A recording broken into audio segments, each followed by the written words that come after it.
was it start of this year? Start of this year, and there was just this tune that I just continually played on the piano and just kept on going back to it, but I could never find words to it, never. And I actually had a fight with my boyfriend, and I came home and I was just recounting the story to my mum, and she's like, Maddie, you need to turn that into a song. And then we had a song. So yeah, it was just generally about the fight and how I was feeling towards him and the way he was acting and that sort of thing. So yeah, that's how it came about. Yeah. A lot of songwriters do say that you need a bit of a broken heart before you can start really writing. That's what it's all about. Well, that's fantastic. And have you written many songs, Madeline? Yes, I have written, last time we checked, it was about 20 songs. I have entered them quite a few times. 3 years I think I've been here. And it's always been, you know, second, thirds, and then so this year finally got a first, and I was ecstatic. Yeah, it was really, really good. Well, you know, if you're coming in the top 3 of any category of the National Song Contest, it literally puts you in the top 1% of songwriters in Australia. That's an interesting fact. Yeah, because, and I just think that is extraordinary. And Madeline, because you've won the youth presentation, forgive me for asking, how old are you? I'm 17. Brilliant. Okay. Ladies and gentlemen, check out Madeline's performance tonight of her wonderful song, Three Little Words, and congratulations once again. Thank you very much. Thanks. Dad? Great. Thank you very much. Ladies and gentlemen, I'm here with Kylie Kain, who has won a very special category of the National Song Contest. It's the spiritual category. And I always think this is one of the more important categories of the contest, because to write a spiritual song really demands a lot of gifts from a songwriter. So I want to congratulate you first of all. Thank you. Thanks very much. Kylie, tell us a little bit about your song, Across the Line. It's called Gold. That's fine. Sorry, let me just start again, if I may. I just read the wrong line here. It's hard to keep up. Yep, okay. So from the top, here we go. Ladies and gentlemen, I'm here with Kylie Kain, who has won an extraordinary category of the National Song Contest. It's the spiritual category. I always think that this takes a great deal of talent to win the spiritual category, as it often takes a lot of thinking and self-searching to be able to write a song that is regarded by the judges worthy to win. So I just want to really start by congratulating you, Kylie, on taking out that special category. Yeah. Kylie, could you tell us a little bit about your song Gold? Well, I wrote it quite a few years ago, so to be honest, I can't remember how it all came to be. I don't remember the exact circumstances, but it talks about your shoes and what shoes you're wearing and who you're representing, and it's also talking about keeping an eye on what matters, rather than getting distracted by petty things which are always around, I suppose. So it's a bit staying focused on, what's important, and so that at the end of the day you can, look back on your day and be pretty satisfied with what you did, sort of thing, Brilliant. That kind of train. So it being the spiritual category, is there any kind of religious element to the song at all? Religious, no. But it's about taking account. It's accountability. So I'm a Christian girl. I'm not exactly a Christian musician. Doesn't really fit into that kind of category. Just the same as I'm from the country, but I'm not really a country singer either. But it does have, it comes out of me, and therefore it comes from that kind of mindset, I suppose. I think we do get called to account. I think we do, have to explain ourselves at some point, so... Yeah. Well, yeah, I think that's important to point out that the spiritual category is not necessarily about religion, or I mean, it can be about lessons learnt within oneself, and stuff like that. So, Kylie, I want to thank you for coming along today, and we're very much looking forward to your performance tonight. I'm looking forward to playing. Check out Kylie's performance of her wonderful song Gold. Great. Okay, I'm here with Brian Chapman. Brian has taken out the open category of the National Song Contest this year. Now, the open category is a category that can be in any genre, and it must impress all the judges. So in order to win this category, you've obviously impressed all the judges, Brian. Yeah. So congratulations. Thanks, Brian. Yeah. Cheers. Tell us a little bit about your song, Across the Line. Across the Line is, it's clearly about change. It's changing from, I guess, a mundane kind of world into obviously something that I want more clearly, which is, you know, the music. You know, I want to be able to change that work-life balance to more music. So it's just about change, about me. Okay, and how did you come to write it? As in, did you take an instrument? Did you form a melody? Did you write the words? Yeah, I formed a melody within 30 seconds or so, which was the chord structure and the woes, and it's sort of just built on from there.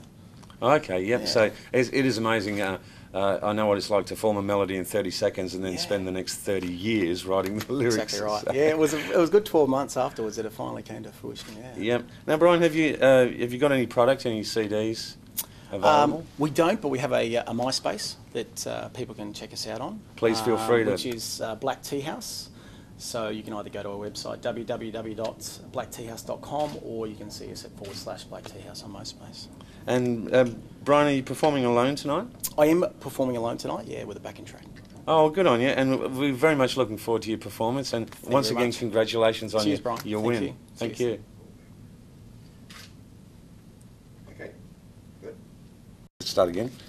I'm here with Craig Morrison, who's taken out the country section of the National Song Contest 2011. Congratulations, Craig. Thanks, mate. Appreciate it. Craig, so you're a songwriter. You've been writing for a long time. For a long time, yeah. And it's been a big learning curve. So, you know, back in the late 80s, I was writing sort of rock band music, and I made the change over to trying to write country music about 6 years ago. So.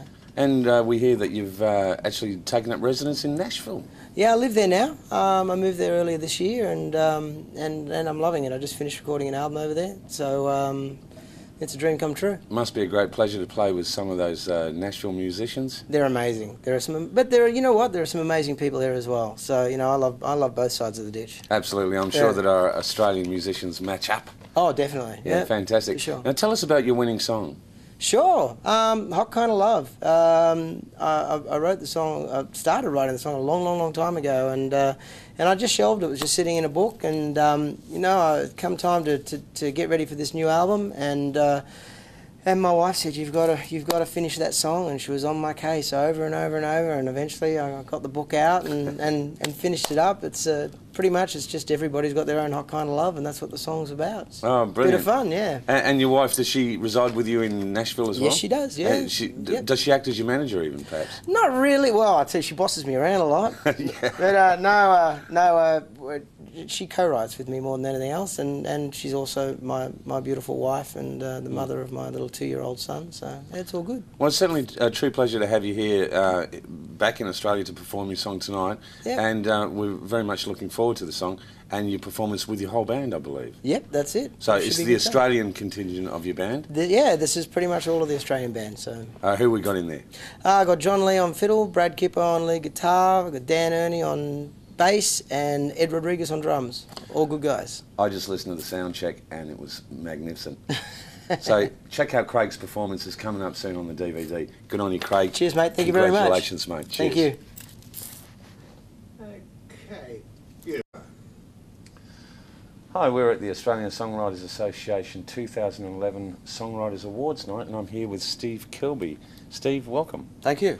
Can I start this interview by saying I do get a little bit starstruck, so please bear with me. Okay. Brilliant. Who is this for, this interview? Well, it's for the DVD that we create. Okay. We interview all the right. the contestants, the winning contestants of every category, and we always interview a Hall of Famer. Okay. So congratulations on Thank being you. inducted into the ASA Hall of Fame. Brilliant. I feel different already. Sort of that sweet feeling of success. Beautiful. Steve, I'd like to ask you a little bit about your songwriting techniques. Yeah. Typically, if there is typically, how would you sort of launch into a song or begin a song? The process. Well, if I'm writing with the church, we usually we have a jam, and we kind of work on a piece of music, and because I'm usually the guy who's going to sing on it, I'm sort of the editor, the director of this jam, and I'll go, stop, that's the bit I like, let's kind of work on that, and everybody's playing. So they're kind of essentially we're all essentially writing our own things, but I'm the one who's sort of has the overall use in mind. So I'm the kind of the editor, I guess, of that. I often collaborate with people who just send me music and I sing on it. I have worked the opposite way round, where I've sent people or given people music and they've sung on that. And if I'm working on my own, I either sort of pull out a guitar or piano and write like that, or I kind of use a studio to sort of build a piece up from the ground up, you know. Oh, brilliant! And obviously, you're the main lyrics man, because I mean, it's a very poetic lyric that you write, and Thanks. Thanks. With the band, the Church of the Success that it's had, not only in Australia but the UK and the US, what do you find different about the audiences in those places? I think the US is the most. The US are the best audiences in the world, but they're also the easiest audiences. So it was good for the church because we used to play in Australia, and as you get out and further away from the big cities in Australia, the audiences are pretty tough. So they're kind of like, you know, you do the most amazing thing, do the Indian rope trick, and so when you finally get to America, you kind of you're sort of used to going on the smell of an oily rag. Someone clap. That's, you know, that's. But in America, when you get there, everybody's like screaming and going crazy. It's like one of those runners that runs with the weight round his, you know, with his ankle, and then when he gets on the real race, he takes the weight when he just goes. So when you finally get in front of an audience who's sort of going bananas, it's a real reward. I'm glad it wasn't the other way round. Like we came from a country where everybody claps and you go somewhere, they're all sitting there like that. So Australians are tough audiences. English are more, the English are somewhere between Australia and America as in toughness, but they're often the most knowledgeable audiences. They're the ones that kind of know, they're yelling out for B-sides of flexi discs, which, of course, flexi discs don't have B-sides. Nah. Yeah. Okay. What would you say some of your career highlights have been thus far? Oh, God. I think it was the beginning of the career highlight was we were a sort of a struggling band on playing to nobody, and we were on Countdown one Sunday afternoon, and the next week we went from having 7 people to 700 people at the gigs. So that was like an initial, that sort of sudden elevation above the whole pack after, there was like 10 years. I got my first bass guitar at 16 and I got my first real success at 26. So I was sort of 10 years behind that. And then suddenly, after like banging my head on the door for 10 years, suddenly it just went up. And so that was a great thing. Then when our records were successful in America and we got good reviews and we had hits in Canada and Sweden, travelling the world, going to Italy, stuff like that, the Commonwealth Games last year when we got inducted to the Hall of Fame, things like that. Okay. And do you still get a buzz if you're driving down the road and one of your songs comes on? Depends which one it is. Yeah,